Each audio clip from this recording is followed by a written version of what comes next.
Jeff with Lenco Diesel Performance here for another Tech Tip Tuesday video.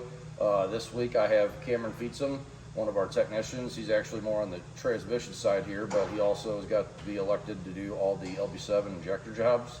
So obviously we get a lot of them on LB7s, and there's a method, a trick that we've developed and started using around here to help save comeback and some major problems, save a ton of time, a lot of money.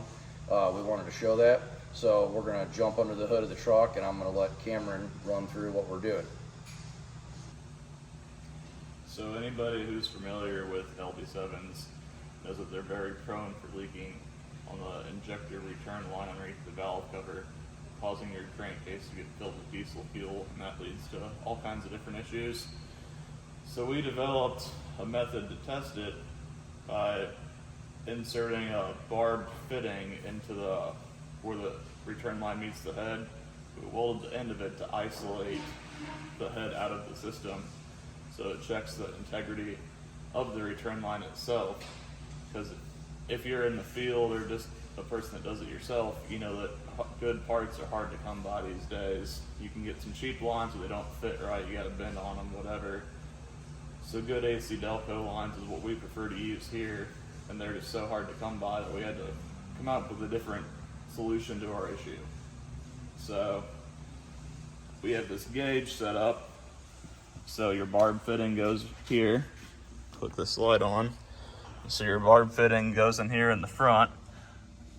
Used a factory style bolt, welded a fitting to that.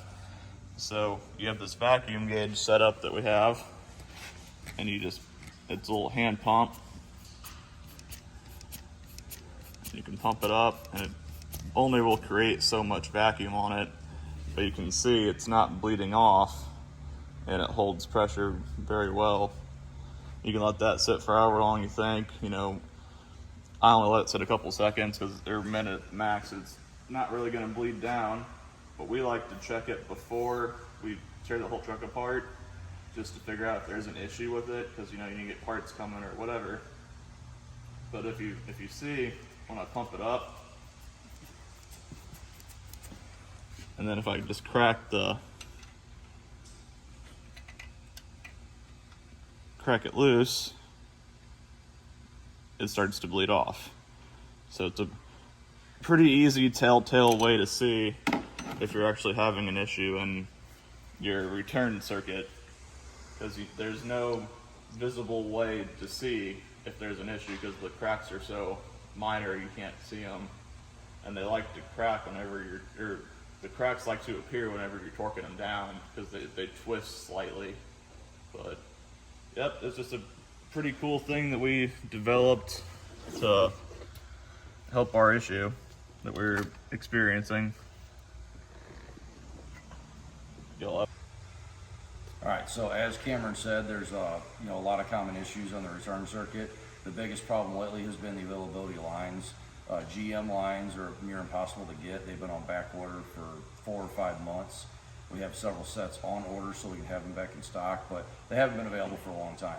So by using this method, you can check basically your work and the parts that are on the truck, and why replace $150 worth of lines if they're not necessary.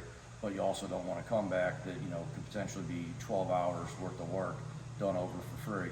So by modifying the bolt here, it's a very simple, easy way to do it. It literally takes 2 minutes extra time, but you're saving potentially 12 hours. So and then just to talk about the bolt here, what we did was we used the bolt from XTP, I believe it was, that is designed for a Cummins intake bolt so that you can hook up a boost gauge. So it's an 8mm bolt that's drilled with an 1/8 inch female 1/8 inch pipe fitting in the end, so you can hook up a boost gauge. And then we drill the hole in the side, plug the end up. Well, a couple times torquing it and using it around the shop, it actually broke it.